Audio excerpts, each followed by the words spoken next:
Hi, hello, good morning. Welcome to SVS Examinations. Now we are going to discuss biological science, environment and science and technology. Previous question మనం పరిశీలించినట్లయితే syllabus analysis చూసుకున్నట్లయితే చూద్దాం ఒకసారిగా. Biology environment first Telugu వెర్షన్లో biology environment and science and technology. సరే, ఈ మూడు పార్ట్స్లో మనకి ఎగ్జామ్స్లో క్వశ్చన్స్ వస్తూ ఉంటాయి sir. Biology environment and science and technology. What is biology means study of living beings or life. జీవుల అధ్యయనమే జీవశాస్త్రం అంటాం లేదా బయాలజీ అంటాం సార్. జీవులు అనగా ప్రాణం ఉన్నవి, మొక్కలు, జంతువులు, సూక్ష్మజీవులు, కీటకాలు, మానవాళి, ఇవన్నీ కూడా జీవులకు చెప్పుకుంటాం సార్. రైట్, మన జీవశాస్త్రము biology environment and science and technology మన group 1, group 2, SI, PC and other examinations ఏ ఎగ్జామ్స్కైనా కామన్ సిలబస్ సార్ ఇది. ఈ సిలబస్లో ఏ టాపిక్స్ ఉన్నాయో ఒకసారిగా చూద్దాం మనం. ఫస్ట్ వన్ ఈజ్ జీవశాస్త్రం పరిచయం, బయాలజీ ఇంట్రొడక్షన్. జీవశాస్త్రం పరిచయం. రెండవది మానవ శరీర ధర్మశాస్త్రం, హ్యూమన్ ఫిజియాలజీ. మానవ శరీర ధర్మశాస్త్రం. ఇక మూడవది సూక్ష్మ జీవశాస్త్రం మరియు వ్యాధి శాస్త్రం. దానికంటే ముందు పోషణ అనే చాప్టర్ని చెప్పుకోవచ్చు మనం. న్యూట్రిషన్ అంటాం సార్, పోషణ. తర్వాత మైక్రోబయాలజీ అండ్ ప్యాథాలజీ అంటాం, దీన్నే సూక్ష్మ జీవశాస్త్రము అంటాం సార్. మైక్రోబయాలజీనే సూక్ష్మ జీవశాస్త్రము, వ్యాధి శాస్త్రాన్ని ప్యాథాలజీ అంటాం సార్. ప్యాథాలజీ అంటాం. COVID-19 is a pandemic disease. COVID-19 disease గురించి పూర్తిగా వర్ణించాలంటే ఈ టాపిక్ అవసరం సార్. వ్యాక్సిన్స్, కోవాక్సిన్, అలాగే ఆక్స్ఫర్డ్ ఆస్ట్రాజెనెకా, కోవిషీల్డ్ వ్యాక్సిన్స్ కూడా ఈ టాపిక్ సంబంధించినవి. సూక్ష్మజీవుల కింద మనకి కోవిడ్-19 కరోనా వైరస్ చెప్పుకుంటాం, అలాగే బ్యాక్టీరియా వైరస్ చెప్పుకుంటాం. ఇందులో వ్యాక్సిన్స్, యాంటీబయాటిక్స్ ప్రస్తావన దీంట్లో వస్తుంది సార్. తర్వాత బోటనీ, వృక్షశాస్త్రం సార్. బోటనీ అంటాం దీన్నే, మరియు తెలుగులో వృక్షశాస్త్రము అంటాం సార్. బోటనీ లేదా వృక్షశాస్త్రం. అలాగే జువాలజీ, జువాలజీ లేదా జంతు శాస్త్రం అంటాం సార్. జువాలజీ లేదా జంతు శాస్త్రం. వీరి తర్వాత తీసుకున్నట్టయితే చిన్న చిన్న టాపిక్స్ ఉంటాయి సార్. సెల్ బయాలజీ, జన్యు శాస్త్రము అండ్ జీవ పరిణామం. దాన్నే కణశాస్త్రము అంటాం, సెల్ బయాలజీ అంటాం. దానికే ఇంకొక చిన్న టాపిక్ యాడ్ అవుతుంది, జన్యు శాస్త్రము, జీవ పరిణామం. ఇవి వేరు వేరు టాపిక్స్ అండి, కానీ చిన్న చిన్న టాపిక్స్ కాబట్టి ఒకదాని కింద చెప్పుకుంటున్నాం మనం. 8th వన్ సార్ ఎన్విరాన్మెంట్, దాన్నే పర్యావరణం చెప్పుకుంటాం. పర్యావరణం లేదా పర్యావరణ శాస్త్రము, దాన్ని ఎకాలజీ లేదా ఎన్విరాన్మెంటల్ సైన్స్ అని చెప్పుకుంటాం సార్. పర్యావరణ శాస్త్రము, దీనికి మరొక పేరు ఎన్విరాన్మెంటల్ సైన్స్. ఎన్విరాన్మెంటల్ సైన్స్ అంటాం. చివరిగా science and technology. Science and technology, ఇలా ఈ 9 టాపిక్స్ కూడా biology, environment and science and టెక్నాలజీలో అతి ముఖ్యమైన భాగాలు సార్. మరి వీటిని సిలబస్ అనలైజ్ చేద్దాం. ఏ టాపిక్ ఎన్ని క్వశ్చన్స్ వస్తాయి, ఇక తరచుగా రిపీట్ అవుతున్న టాపిక్స్ ఏమన్నాయా చూద్దాం వాటి గురించి. మొదటిగా బయాలజీ ఇంట్రొడక్షన్ సార్, జీవశాస్త్రము పరిచయం.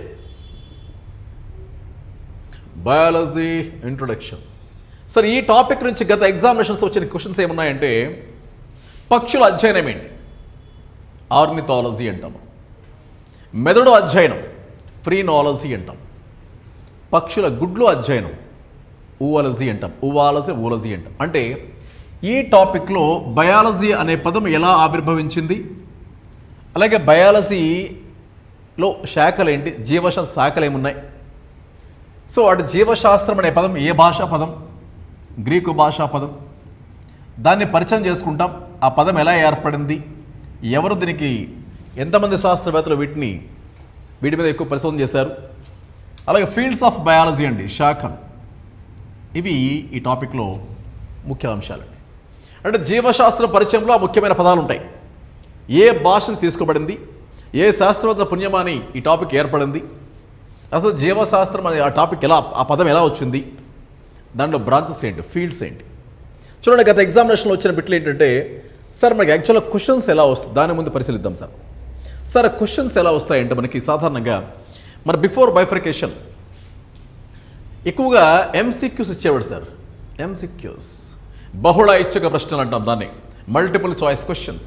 ఒక క్వశ్చన్ ఇచ్చి 4 ఆప్షన్లు ఇస్తాడు సార్. 4 ఆప్షన్లు సరైన దాన్ని గుర్తించండి అంటాడు. అంటే ఇలాంటి క్వశ్చన్స్ పురాతన పద్ధతి, ఓల్డెస్ట్ మెథడ్స్. కానీ ఇప్పుడు యూపీఎస్సీ ప్యాటర్న్ ఫాలో అవుతున్నాడండి. ఏపీఎస్సీ కావచ్చు, టీఎస్పీఎస్సీ కావచ్చు, యూపీఎస్సీ ప్యాటర్న్ ఫాలో అవుతున్నారు. అప్పుడు క్వశ్చన్ యొక్క వే ఆఫ్ ఆస్కింగ్ క్వశ్చన్స్ అనేవి డిఫరెంట్గా ఉన్నాయి సార్. మొదటిది ఏంటంటే జతపరచుము అంటున్నాడు సార్. జతపరచుము, మ్యాచ్ ద ఫాలోయింగ్ ఇలా ఇస్తున్నాడు సార్. అంటే ఇందులో టేబుల్ 1 అని ఇస్తాడు, టేబుల్ 2 అని ఇస్తాడు, ఇక్కడ ఆన్సర్లు ఇస్తాడు సార్. ఇలా వేసుకోవాలి. సో ఉదాహరణకి మన బయాలజీలో విటమిన్ అనే టాపిక్ చాలా చాలా ఇంపార్టెంట్ చెప్పుకుంటాం మనం. విటమిన్ ఏ, డి, ఈ, కే అని చెప్పుకుంటాం సార్. క్రొవ్వులో కరిగే విటమిన్ చెప్పుకుంటాం మనం. నీటిలో కరిగే విటమిన్లు బి కాంప్లెక్స్ అండ్ సి. సరే విటమిన్ నేమ్ ఏంటి, ఆ కెమికల్ నేమ్ ఏంటి అని ఇస్తాడు సార్ ఒక్కొక్కసారి. టేబుల్ 1లో vitamin A, vitamin D, vitamin E, vitamin K 4 విటమిన్లు ఇస్తాడు. ఇక్కడ రసాయనిక నామాలు ఇస్తాడండి. విటమిన్ ఏ రసాయనిక నామం రెటినాల్, డి రసాయనిక నామం కాల్సిఫెరాల్, ఈ రసాయనిక నామం టోకోఫెరాల్, కే రసాయనిక నామం ఫిల్లోక్వినోన్. అంటే ఈ టేబుల్ 1లో విటమిన్ పేర్లు ఇచ్చి వాడి యొక్క రసాయనిక నామాలు మ్యాచ్ చేస్తాడు. లేకపోతే విటమిన్ పేర్లు ఇచ్చి వాడి యొక్క వ్యాధులు ఇస్తాడండి. విటమిన్ ఏ లోపిస్తే వచ్చే వ్యాధి రేచీకటి, విటమిన్ డి లోపిస్తే వచ్చే వ్యాధి రికెట్స్ అంటాం, విటమిన్ ఈ లోపిస్తే వచ్చే వ్యాధి స్టెరిలిటీ లేదా నపుంసకత్వం అంటాం, విటమిన్ కే లోపిస్తే వచ్చే వ్యాధి రక్తస్రావం హెమరేజియా అంటాం. అంటే ఏంటి సార్, టేబుల్ 1లో ఒక అంశాలు వాడికి తగ్గ మ్యాచ్ చేసినటువంటి ఒక అంశాలని టేబుల్ 2లో ఇస్తారు. వీటి దగ్గర ఆన్సర్ పక్కన ఇస్తూ ఉంటాడు. ఇది ఒక రకం. ఇంకొక రకం ఏంటంటే 3 లేదా 4 లేదా 5 స్టేట్మెంట్లు ఇస్తాడు సార్. 3 లేదా 4 లేదా 5 స్టేట్మెంట్లు ఇస్తాడు. అందులో 1, 2, 3, 4, 5 ఇలా ఇవ్వచ్చు. ఫర్ ఎగ్జాంపుల్ విటమిన్ సి రసాయనిక నామము ఆస్కార్బిక్ ఆమ్లం అంటాడు. టైఫాయిడ్ అనేది బ్యాక్టీరియా వల్ల వచ్చే వ్యాధి అంటాడు. కోవిడ్-19 అనేది కరోనా వైరస్ వల్ల వచ్చే వ్యాధి అంటాడు. మానవుల అతిపెద్ద ఎముక స్టాపిస్ అంటాడు. మొక్కల అధ్యయనం జువాలజీ అంటాడు. ఇలా ఇచ్చాడు సార్. ఈ 5 ఆప్షన్లో పై వాటిలో సరైన వాటిని గుర్తించండి అంటాడు sir. First option, third option, fourth option ఇలా ఉంటాయి సార్. 1, 2, 3 సరైనవా, 2, 3, 4 సరైనవా, 4, 5, 1 సరైనవా, 1, 2, 3, 4 సరైనవా, లేదంటే అన్నీ సరైనవా, ఆల్. ఇలాంటి క్వశ్చన్లు ఇస్తూ ఉంటాడు సార్. కాబట్టి ఇందులో మొదటి 3 సరైనవి కాబట్టి ఫస్ట్ ఆప్షన్ ఇస్ కరెక్ట్. అంటే 4 లేదా 5 స్టేట్మెంట్ ఇచ్చిన తర్వాత వాటిలో సరైన వాటిని గుర్తించమంటాడండి. కాబట్టి ఇది ఒక రకమైన క్వశ్చన్స్ అండి.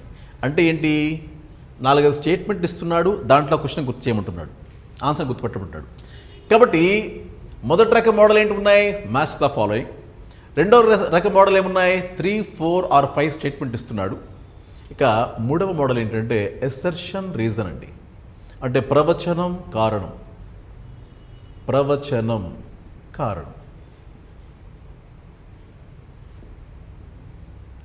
ఇలా ఇస్తున్నాడు సార్. అసర్షన్లో ఒక పాయింట్ ఇస్తాడు, ఒక స్టేట్మెంట్ ఇచ్చి దానికి సరైన సమాధానాన్ని రీజన్లో ఇస్తారండి.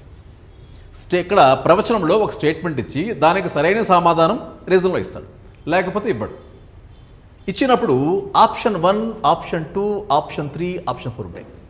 ఉదాహరణకి ప్రవచనంలో మానవుడి రక్తం ఎర్రగా ఉండును అని ప్రవచనం ఇచ్చాడు. కారణంలో ఎర్రగా ఉండని కారణం హిమోగ్లోబిన్ అని ఇచ్చాడు. స్టేట్మెంట్ కరెక్టే సార్, మానవుడి రక్తం ఎర్రగా ఉండును, దానికి సరైన సమాధానం కూడా హిమోగ్లోబిన్. వాడు ఏమిస్తాడు, A+R కదా స్టార్టింగ్ లెటర్స్ అంటాడు వాడు. ఒకటో ఆన్సర్లో A మరియు R సరైనవి,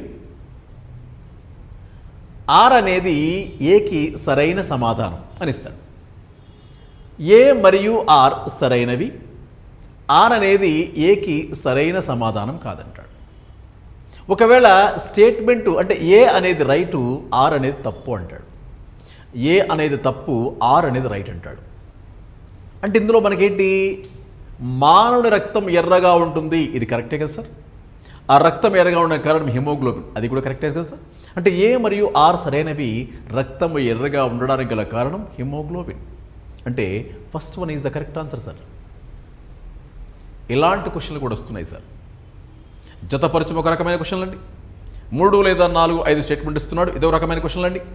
ఎసర్షన్ రీజన్, ప్రవచనము కారణం, ఇదొక రకమైన క్వశ్చన్లు అండి. ఇక 4వది ఏంటంటే flow charts. Flow charts ఇస్తున్నాడండి.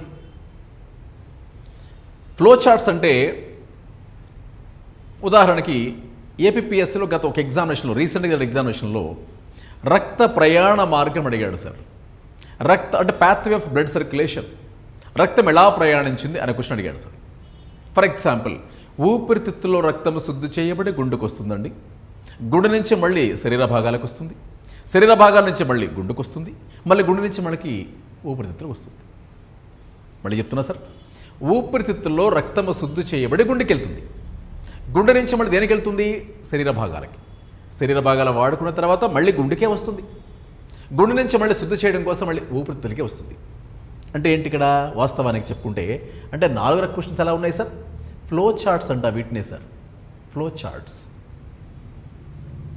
For example, ఊపిరితిత్తులు అనే ఒక పాయింట్ ఉందండి, గుండె అనే ఒక భాగం ఉందండి, శరీర భాగాలు అనే భాగం ఉందండి. సార్, ఊపిరితిత్తుల నుంచి గుండెకి రక్తాన్ని తీసుకొచ్చే నాళము పేరు పుప్పుస సిర అంటాం సార్. గుండెలో 4 భాగాలు ఉన్నాయి సార్, ఎడమ కర్ణిక, కుడి కర్ణిక, ఎడమ జఠరిక, కుడి జఠరిక.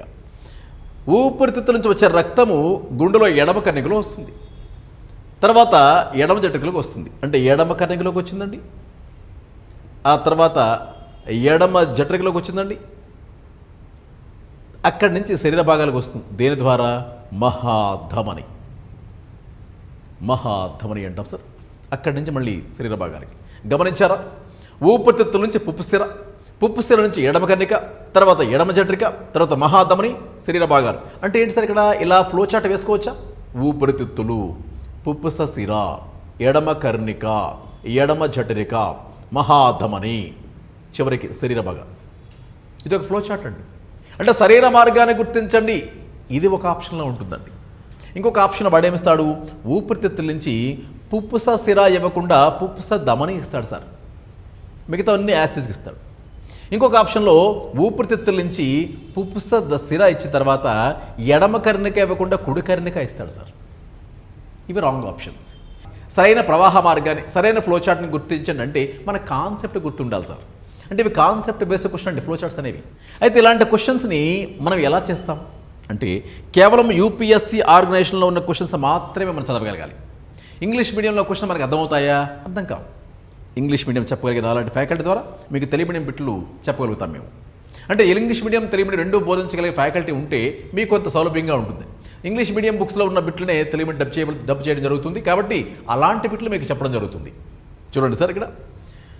తర్వాత ఇది సాధారణ క్వశ్చన్స్ అండి, ఎంసీక్యూస్, మల్టిపుల్ చాయిస్ క్వశ్చన్స్ అంటాం. ఒక క్వశ్చన్ ఇచ్చి 4 ఆప్షన్. ఇది ఎప్పటి నుంచి వస్తున్న పురాతన పద్ధతి సార్. ఇలా ఈ 5 రకాల క్వశ్చన్లు కూడా మనకి వస్తున్నాయి. కాబట్టి ఈ ప్రశ్నల సరళిని బట్టి మనం ఈ పాఠ్యాంశాలను బోధించడం జరుగుతూ ఉండాలి. అంటే ఈ ప్రశ్నలనే మనం టీచింగ్ చేసుకునేటప్పుడు ప్రతి టాపిక్ చెప్పిన తర్వాత, లేదా చెప్పక ముందు కానీ, చెప్పక ముందైనా చెప్పిన తర్వాత అయినా సరే, గత ఎగ్జామినేషన్లో ఏవైతే ప్రీవియస్ క్వశ్చన్స్ వచ్చినాయో అన్నీ కవర్ చేయడం జరుగుతాయి సార్. అంటే మీకు వన్ షాట్ ఆల్ బర్డ్స్ అన్నట్టుగా అన్ని క్వశ్చన్ పేపర్లు, అన్ని బుక్స్ చూడనవసరం లేదు, కేవలం ఈ పాఠ్యాంశాలు వింటే సరిపోతుందండి అని నేను చెప్పగలుగుతున్నాను. సరే, ఇది ఈ విధంగా క్వశ్చన్స్ అనేవి రకరకాలుగా వస్తున్నాయి సార్. ఈ ప్యాటర్న్లో మనం వెళ్ళినట్లయితే ఖచ్చితంగా మనకి సక్సెస్ అవుతాం సార్. సరే సార్, సిలబస్ చూద్దాం సార్ 1 by 1. జీవశాస్త్రం పరిచయం చెప్పుకున్నాం సార్. జీవశాస్త్రం గ్రీకు భాషా పదం అని చెప్పాం. జీవశాస్త్ర పితామహుడు అరిస్టాటిల్. జీవశాస్త్రంలో శాఖలు ఉంటాయి. చూడండి, ఫర్ ఎగ్జాంపుల్ మీరు ఎప్పుడైనా మల్టీ స్పెషాలిటీ హాస్పిటల్కి వెళ్ళినట్లయితే రకరకాల డిపార్ట్మెంట్స్ ఉంటాయి. అందులో గుండెకి సంబంధించిన డాక్టర్ వెళ్ళండి, ఆ డాక్టర్ పేరు ఉంటుంది. ఆ డాక్టర్ని ఏమంటాం మనం? కార్డియాలజిస్ట్ అంటాం. అదే ఫర్ ఎగ్జాంపుల్ చర్మానికి వ్యాధులు ఉన్నాయి, ఏ డాక్టర్ దగ్గరికి వెళ్తాం మనం? డెర్మటాలజిస్ట్ అంటాం మనం. అంటే స్కిన్ అంటే చర్మ అధ్యయనం ఏమంటాం మనం? డెర్మటాలజీ అంటాం. గుండె అధ్యయనం కార్డియాలజీ అంటున్నాం.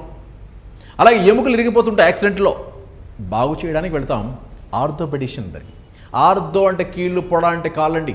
కాబట్టి ఎముకల అధ్యయనం ఆస్టియాలజీ అంటాం, ఎముకల కీళ్ళ చికిత్సను ఏమంటాం? ఆర్థోపెడిక్స్ అంటాం. చూసారా?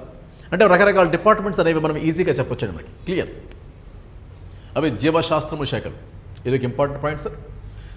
తర్వాత మానవ శరీర ధర్మశాస్త్రము సార్. మానవ శరీర ధర్మశాస్త్రం, హ్యూమన్ ఫిజియాలజీ. సార్ మన శరీరంలో రకరకాల పనులు చేయడానికి రకరకాల వ్యవస్థలు ఉంటాయి సార్. ఆహారం తీసుకుంటాం దేని ద్వారా? నోటి ద్వారా. అంటే నోరు అనేది ఏ వ్యవస్థలో భాగం సార్? జీర్ణ వ్యవస్థలో. అంటే ఆహారం తీసుకునే వ్యవస్థ జీర్ణ వ్యవస్థ. మరి గాలి పీల్చుకుంటాం ఎలా? ముక్కు ద్వారా. ముక్కు ద్వారా వెళ్ళిన గాలి ఎక్కడ ప్రవేశిస్తుంది? ఊపిరితిత్తుల్లోకి. అంటే ముక్కు నుంచి ఊపిరితిత్తుల వరకు ఉన్న ఈ వ్యవస్థని ఏమంటామంటే శ్వాస వ్యవస్థ అంటాం. అంటే ఆహారం తీసుకునే వ్యవస్థ ఏమన్నాం సార్ మనం? జీర్ణ వ్యవస్థ, డైజెస్టివ్ సిస్టమ్ అంటాం. గాలి తీసుకునే వ్యవస్థను ఏమంటున్నాం మనం? శ్వాస వ్యవస్థ అంటున్నాం. ఆహారం తీసుకున్న తర్వాత అరిగిపోతుంది, అంటే జీర్ణం అవుతుంది. అరిగిపోయిన తర్వాత గ్లూకోజ్ అంత పార్టికల్గా తయారవుతే మనం తీసుకున్న ఆహార పదార్థాలు. మనం తీసుకున్న ఆహారం ఎక్కడికి వెళ్తుంది? స్టమక్లోకి వెళ్తుంది, అరిగిపోతుంది చిన్న ప్రేగుల్లో. అరిగిపోయిన తర్వాత అన్ని శరీర భాగాలకు వెళ్ళాలి, ఎనర్జీ పాస్ కావాలి. అంటే అరిగిపోయిన ఆహార పదార్థాలని బాడీ అంతా ఎవరు తీసుకెళ్తారు? రక్తం. మనం ఆక్సిజన్ పీల్చుకుంటున్నాం కదా, బాడీ అంతా ఎవరు తీసుకెళ్తారు? రక్తం. తిన్న తర్వాత వేస్ట్ తయారవుతుంది కదా, కిడ్నీకి ఎవరు మోసుకెళ్తారు వ్యర్థ పదార్థాలని? రక్తం. హార్మోన్లను ఎవరు మోసుకెళ్తారు? రక్తం. రక్తం అనేది సరఫరా చేస్తుందండి, రక్తం అనేది ప్రవహిస్తుందండి. అందుకే రక్త ప్రసరణ వ్యవస్థ. ఆ టాపిక్ పేరు ఎందుకు వచ్చిందా అంటే రక్త ప్రసరణ వ్యవస్థ అని చెప్పుకుంటాం సార్ మనం. క్లియర్? మన శరీరంలో తయారైన వ్యర్థ పదార్థాలను బయటికి విడిచిపెట్టడానికి కావాలి ఏంటవి? కిడ్నీలు. అంటే మన శరీరంలో తయారైన వ్యర్థ పదార్థాలు బయటికి విడిచిపెట్టడానికి కావాలి విసర్జక వ్యవస్థ అంటాం. అంటే కిడ్నీలు ఏ టాపిక్లో భాగం సార్ మనకి? విసర్జక వ్యవస్థలో గల భాగాలు, ఎక్స్క్రిట్ సిస్టమ్ అంటాం. సరే, మన ప్రవర్తన నియంత్రించడానికి రెండు వ్యవస్థలు ఉంటాయి. కొందరు ప్రవర్తన పొలైట్గా ఉంటుంది, కొందరు ప్రవర్తన రూడ్గా ఉంటుంది. అంటే ప్రవర్తనలో వైరుధ్యాలు, ప్రవర్తనలో వైవిధ్యాలు. దానికి గల కారణం ఎవరంటే మన మెదడు. మెదడు అనేది ఏ వ్యవస్థలో భాగం? నాడీ వ్యవస్థ. నాడీ వ్యవస్థతో కాకుండా ఇంకొక వ్యవస్థ కూడా మన ప్రవర్తన నియంత్రిస్తుంది సార్, హార్మోనులు. హార్మోనులు అనే టాపిక్ని ఏమంటామంటే అంతఃస్రావక వ్యవస్థ అంటాం. అంటే మన ప్రవర్తన నియంత్రించే రెండు వ్యవస్థలండి. ఒకటి నాడీ వ్యవస్థ అంటాం సార్, నాడీ వ్యవస్థ. రెండవది అంతఃస్రావక వ్యవస్థ, అంతఃస్రావక వ్యవస్థ. చివరిగా సరే, మనం కదలాలన్నా, పరిగెత్తాలన్నా, కూర్చోవాలనుకున్నా, నిల్చోవాలనుకున్నా, పరిగెత్తాలన్నా, జంప్ చేయాలన్నా, సిట్టింగ్ అయినా, స్టాండింగ్ అయినా సరే, మన బాడీలో అన్ని పార్ట్స్ని కదిలించేవి ఎముకలు, కండరాలు. బోర్డు మీద రాయాలనుకున్నా, రబ్బు చేయాలనుకున్నా, పాడాలనుకున్నా, గెంతాలనుకున్నా, పరిగెత్తాలనుకున్నా, కూర్చోవాలనుకున్నా, నిలబడాలనుకున్నా, కూర్చోవాలనుకున్నా, మనకు కావాల్సినవి ఎముకలు, కండరాలు. ఆ వ్యవస్థను ఏమంటామంటే మనం అస్థిపంజర, అస్థిపంజర వ్యవస్థ, స్కెలెటల్ సిస్టమ్. సార్, అస్థిపంజర వ్యవస్థ అనేది దీనికి సంబంధించి ఒక ముఖ్యమైన ఇంపార్టెంట్ టాపిక్ సార్. చివరిగా సార్, మన ఇక్కడ ఒక జీవి తనలాంటి జీవిని ప్రతిపత్తి చేయాలి. మానవుడు ఎన్నో ఏళ్ల సంవత్సరాల క్రితం ఉన్నాడు సార్, అదే మానవుడు మళ్ళీ ఇప్పుడు కూడా ఉన్నాడు. దానికి కారణం ఏంటంటే ప్రత్యుత్పత్తి. ప్రత్యుత్పత్తి అనే ఒకే ఒక క్రియ ద్వారా ఒక జీవి తనలాంటి మరొక జీవిని ఉత్పత్తి చేయగలుగుతుంది. అందుకే దీన్ని ఏమంటామంటే ప్రత్యుత్పత్తి వ్యవస్థ లేదా రీప్రొడక్టివ్ సిస్టమ్ అంటాం. ప్రత్యుత్పత్తి వ్యవస్థ. ప్రకృతిని చూడాలంటే కళ్ళు కావాలి, వినాలంటే చెవులు కావాలి, వాసన, ముక్కు, రుచి, నాలుక, స్పర్శ, చర్మం. వీరిని మనం ఏమంటామంటే జ్ఞానేంద్రియాలు. సరే సార్. సరే, ఈ 9 టాపిక్స్ కూడా మనకుంటాయి మానవ శరీర ధర్మశాస్త్రంలో. అయితే ఇందులో ఎక్కువగా ఎగ్జామ్లో వచ్చే క్వశ్చన్స్ ఏమున్నాయంటే రక్త ప్రసరణ వ్యవస్థ నుంచి వస్తాయి, అలాగే అస్థిపంజర నుంచి వస్తాయి, అలాగే జ్ఞానేంద్రియాలు వస్తాయి. అంటే మిగతా టాపిక్స్ ఇంపార్టెంట్ కాదా అంటారా? Important sir. కానీ తరచుగా ఎక్కువగా వస్తున్నటువంటి టాపిక్స్లో క్వశ్చన్స్ ఇలా ఉన్నాయి. చూడండి, గత టీఎస్పిఎస్సిలో కానీ ఏపీఎస్సిలో కానీ రక్తము pH విలువ ఎంత అని అడుగుతాడు సార్. ఎంత సార్? 7.4. మీకు తెలిసిన బిట్లు చూడండి సార్. మానవ శరీరంలో అతి చిన్న ఎముక, అతి పెద్ద ఎముక, అతి పెద్ద కండరం, అతి చిన్న కండరం ఏంటి అని అడుగుతూ ఉంటాడు. సరే, మానవ శరీరంలో అతి చిన్న ఎముక స్టాపిస్, చెవిలో ఉంటుంది అని మీకు స్ట్రైక్ అవుతుంది, దాని పేరు మాత్రం గుర్తురాదు సార్. అందుకే దాన్ని స్టాపిస్ అంటాం. దాని పూర్తి తెలుగులో అయితే అచ్చ తెలుగులో కర్ణాంతరాస్తి. Clear sir? స్టాపిస్ లేదా కర్ణాంతరాస్తి అని చెప్పుకుంటాం సార్. Clear sir? చెవిలో ఎముకల సంఖ్య ఎన్ని అని అడుగుతారు ఒక్కొక్కసారి. చెవిలో ఎముకల సంఖ్య ఎంత అంటే 6 అని చెప్తాం. చెవులు అంటే ఇయర్స్ బోత్ అలా చెప్పుకుంటాం సార్. సరే, ఈ హార్మోన్ అనేది పురుషుల్లో మాత్రమే కనిపిస్తుంది అంటాడు. స్త్రీలకు మాత్రమే కనిపించే హార్మోన్ ఏంటని అడుగుతాడు ఒక్కోసారి. పురుషులలో లేనిది స్త్రీలలో ఉన్నది. ఆ హార్మోన్ పేరు ఏంటంటే ఈస్ట్రోజన్. అలా అడుగుతుంటాడు సార్. ఒక్కొక్కసారి వ్యాధి పేరిచ్చి అది ఏ పార్ట్కి వస్తుందంటాడు. గ్లూకోమా అనే వ్యాధి ఏ భాగానికి వస్తుందంటాడు సార్. గ్లూకోమా అనే వ్యాధి ఏ భాగానికి వస్తుందంటే కన్నుకు వస్తుంది సార్. Clear sir? ఇక్కడ చూడండి, జీవశాస్త్రం పరిచయం నుంచి 1 నుంచి 2 మార్కుల క్వశ్చన్స్ వస్తాయి సార్. మానవ శరీర ధర్మశాస్త్రం నుంచి 3 to 4 మార్క్స్ వస్తాయి సార్. చాలా చాలా ఇంపార్టెంట్. తర్వాత పోషణ, విటమిన్ లేకుండా బిట్లే ఉండవు సార్. మనకి ఖచ్చితంగా మార్క్ ఉంటుంది సార్. కాబట్టి దీని నుంచి మనం ఖచ్చితంగా 1 to 2 మార్క్స్ వేసుకోవచ్చండి. విటమిన్లు చెప్పాం. విటమిన్లు చెప్పుకోవడానికి చాలా ఈజీగా టేబుల్ ఇచ్చుకోవచ్చండి. విటమిన్ పేరేంటి, రసాయనిక నామం ఏంటి, లభించే పదార్థాలు, ఉపయోగం మరియు లోపం. ఉదాహరణకి విటమిన్ పేరు విటమిన్ ఏ, రసాయనిక నామము రెటినాల్. ఎక్కడ దొరుకుతుంది ఇది? రిచ్ సోర్స్ ఏమో క్యారెట్, ఆకుకూరలు, అలాగే బొప్పాయి, అలాగే చేపలు, గుడ్లు, పాలు, మాంసం అన్నిట్లు ఉంటుంది సార్. యాక్చువల్ కార్డ్ చేప యొక్క లివర్ ఆయిల్, కాలేయపు నూనె. విటమిన్ ఏ దేనికి ఉపయోగం సార్? కంటి యొక్క విజన్కి, కంటి చూపుకి ఉపయోగపడుతుంది. మరి వ్యాధులు ఏమొస్తాయి? విటమిన్ ఏ లోపిస్తే వచ్చే వ్యాధి రేచీకటి. దానికే మరొక పేరు నైట్ బ్లైండ్నెస్ ఇంగ్లీష్లో. దానికే మరొక పేరు నిక్టోలోపియా అంటాం సార్. నైట్ బ్లైండ్నెస్ లేదా నిక్టోలోపియా లేదా నైట్ రేచీకటి అంటాం. అలా విటమిన్ ఏ మరొక పేరు కూడా ఉంది చెప్పుకోవాలనుకుంటే డీప్గా చెప్పాలంటే జెరాఫ్థాల్మియా, పొడికల్, డ్రై ఐస్, కళ్ళు ఎండిపోతాయండి. కన్నీళ్లు స్రవించడానికి కారణమైన గ్రంథులు లాక్రిమల గ్రంథులు అంటాం, లాక్రిమల గ్లాండ్స్. అవి పనిచేయవండి. ఇలా విటమిన్ పేర్లు అండి. మైక్రోబయాలజీ అండ్ ప్యాథాలజీ చూడండి సార్. సూక్ష్మజీవులు మరియు వ్యాధిశాస్త్రం. సార్, ఇటీవల పేపర్లో ఎన్నోసార్లు మనకి వినిపిస్తున్న పదాలు ఏంటంటే కోవిడ్-19 పాండమిక్, పల్మనాలజీ, వ్యాక్సిన్, టీకా, సోషల్ డిస్టెన్స్, క్వారంటైన్ అనే పదాలు వినిపిస్తున్నాయి సార్. ఆ పదాలన్నీ కూడా దీనికి సంబంధించినవి సార్. ఎందుకు కోవిడ్-19 పాండమిక్ అంటున్నారు? పాండమిక్ అంటే స్ప్రెడ్స్ ఎవ్రీవేర్. ప్రపంచంలో అన్ని చోట్ల విస్తరించినట్టు, ప్రపంచంలో అన్ని చోట్ల విస్తరించి ఉన్నట్లయితే దాన్ని పాండమిక్ వ్యాధులు అంటాం సార్. అంటే వ్యాధుల్లో ఎండమిక్ వ్యాధులు, ఎపిడమిక్ వ్యాధులు, పాండమిక్ వ్యాధులు రకరకాలుగా ఉంటాయి సార్. అవి ఏంటో టాపిక్లో చూద్దాం మనం. తర్వాత బౌటనీ అండ్ జువాలజీ. ఇవి ఫిక్స్డ్ సబ్జెక్ట్ అండి, నాలెడ్జ్ బేస్డ్వి. కానీ వీటిలో కూడా డెప్త్గా వెళుతున్నాడు దీని నుంచి. బౌటనీ, జువాలజీ నుంచి కనీసం 2 to 4 మార్క్స్ వస్తాయి సార్. సమ్టైమ్స్ 4 వస్తాయి, సమ్టైమ్స్ 3 వస్తాయి, 2 వస్తాయి. గతసారి ఏమి ఇచ్చాడంటే ఫోటోసింథసిస్లో చాలా డెప్త్గా క్వశ్చన్ అడిగాడు లాస్ట్ టైం. సార్, మనం చిన్నప్పుడు ఎన్నోసార్లు నేర్చుకున్నాం సార్. ఫోటోసింథసిస్ ఫార్ములా ఏంటంటే 6CO2 + 12H2O gives rise to sunlight. ఇదేమో పత్రహరితము అంటాం సార్. గ్లూకోజ్ ఫామ్ అవుతుంది కాబట్టి దాని ఫార్ములా రాస్తున్నాం. తర్వాత 6H2O, తర్వాత 6O2. చూసారా? కిరణజన్య సంయోక్రియలో తీసుకునే వాయువు సార్ కార్బన్ డైఆక్సైడ్. కిరణజన్య సంయోక్రియ విడుదలయ్యే వాయువు సార్ ఆక్సిజన్. అయితే ఇక్కడ పాయింట్ ఏంటి సార్? ఎందుకంటే కిరణజన్య సంయోక్రియలో విడుదలయ్యే వాయువు కార్బన్ డైఆక్సైడ్ విడుదలవుతుందా లేకపోతే వాటర్ మాలిక్యూల్ విడుదలవుతుందా? అది క్వశ్చన్ సార్. ఇంతకీ దీన్ని కాంత విశ్లేషణ చర్య అంటాం. దీన్ని ఫోటోలైసిస్ ఆఫ్ వాటర్ అంటాం.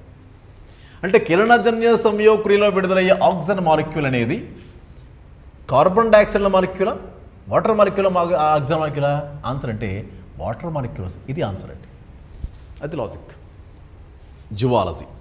సరే, జువాలజీ అంటే స్టడీ ఆఫ్ యానిమల్స్ అంటాం. చూడండి, ఈ మధ్య సముద్రపు గుర్రం, నీటి గుర్రం, సముద్రపు నిమ్మకాయ, సముద్రపు దోసకాయ ఇలాంటి పేర్లు వస్తున్నాయి. సముద్రపు వెంట్రుక, ఇలా సముద్రపు కలం, చూసారా? ఇవన్నీ డిఫరెంట్గా ఉన్నాయి పేర్లు. అలాగే దెయ్యపు చేప, డెవిల్ ఫిష్ అంటాం, స్టార్ ఫిష్ అంటున్నాం, సిల్వర్ ఫిష్ అంటున్నాం, జెల్లీ ఫిష్ అంటున్నాం. ఇవన్నీ చేపలు కాదండి, చివరి పేర్లు వస్తాయి ఫిష్ అని, కానీ చేపలు కాదు. అంటే విచిత్రమైన క్వశ్చన్స్ వస్తున్నాయి, అవన్నీ కూడా మనం డిస్కస్ చేద్దాం సార్. తర్వాత కణశాస్త్రము, జన్యుశాస్త్రము, జీవపరిణామం. Power house of the cell దేనంటాం సార్? మైటోకాండ్రియా. కిచెన్ హౌస్ దేనంటాం సార్? హరితరేణువు అంటాం. స్టోర్ హౌస్ దేనంటాం? రిక్తిక. అంటే కణముడి ఇమేజ్ వేసుకున్నప్పుడు అందులో న్యూక్లియస్ ఉంటుంది, తర్వాత హరితరేణువు, మైటోకాండ్రియా ఇవన్నీ ఉంటాయి సార్. తర్వాత జన్యుశాస్త్రం. జన్యుశాస్త్రంలో తల్లిదండ్రుల లక్షణాలు పిల్లలకి పాస్ అవ్వడం ఏమంటామంటే అనువంశికత అంటాం. అనువంశికత అధ్యయనమే జెనెటిక్స్. అనువంశికత మరియు వైవిధ్యాల అధ్యయనమే జెనెటిక్స్ లేదా జన్యుశాస్త్రం అంటాం. దాని గురించి కూడా చూద్దాం సార్. జీవపరిణామం, అసలు జీవి ఎలా ఏర్పడింది, ఎలా డెవలప్ అయిందని చెప్తాము. జీవపరిణామం దీని నుంచి 1 to 3 మార్క్స్ దాకా వస్తాయి సార్. పర్యావరణం సార్. సార్ దీన్ని కరెంట్ అఫైర్స్తో లింక్ చేసి చదవాలి సార్. పర్యావరణాన్ని యునెస్కో వాళ్ళు గుర్తించినటువంటి బయోస్పియర్ రిజర్వుల సంఖ్య ఎన్ని ఉన్నాయి సార్? గత ఏడాది వరకు 11 ఉన్నాయి. భారత్లో మొత్తం 18 బయోస్పియర్ రిజర్వులు ఉంటే యునెస్కో వాళ్ళు గుర్తించినవి 12 ప్రజెంట్ కరెంట్ అఫైర్స్ ప్రకారం. ఓజోన్ డే ఎప్పుడు సార్? సెప్టెంబర్ 16 అంటాడు. వాతావరణ దినోత్సవం సార్ మార్చి 23 అంటాడు. మార్చి 23. పర్యావరణ దినోత్సవం ఎప్పుడు సార్? జూన్ 5 అంటాడు. చూసారా, ఇవి కామనే సార్. కానీ వాడు కరెంట్ అఫైర్స్ ఎలా అడుగుతాడు? What is the theme of ozone day 2021 అంటాడు. What is the theme of environmental day June 5, 2021 అంటాడు. మనకి ఎగ్జామ్ జరిగే ముందు ఈ డేట్లు ఉన్నట్లయితే వాడి యొక్క థీమ్ చదవాలి సార్. వాడు ట్యాగ్ లైన్ ఉంటుంది, క్యాప్షన్ ఉంటుంది, అవి చదవాలి. అయితే పర్యావరణాన్ని కరెంట్ అఫైర్స్తో జోడించి చదవాలి. ఇవి సుమారుగా 3 to 4 మార్క్స్ వస్తాయి, పక్కా guarantee sir. Science and technology అంటే మనకి క్లోనింగ్, టెస్ట్ ట్యూబ్ బేబీ, అలాగే డయాగ్నోస్టిక్ ఇన్స్ట్రుమెంట్స్, స్కానింగ్ ఇన్స్ట్రుమెంట్స్, అలాగే బయోటెక్నాలజీ, జెనెటిక్ ఇంజనీరింగ్ ఇవన్నీ కూడా దీనికి వస్తాయి సార్. వీటి నుంచి మనకి బయాలజీ, సైన్స్ అండ్ టెక్నాలజీ నుంచి 1 to 3 మార్క్స్ తీసుకొచ్చండి. సమ్టైమ్స్ 1 మార్క్స్ వస్తుంది, సమ్టైమ్స్ 2 మార్క్స్ వస్తుంది, సమ్టైమ్స్ 3 మార్క్స్ వస్తుంది. ఇలా మొత్తానికి అన్నీ కూడా మనకి 10 to 15 బిట్వీన్లో మార్క్స్ వస్తాయి sir. Total biology, environment, science and technology సంబంధించి మార్క్స్ వస్తాయి. Thank you so much.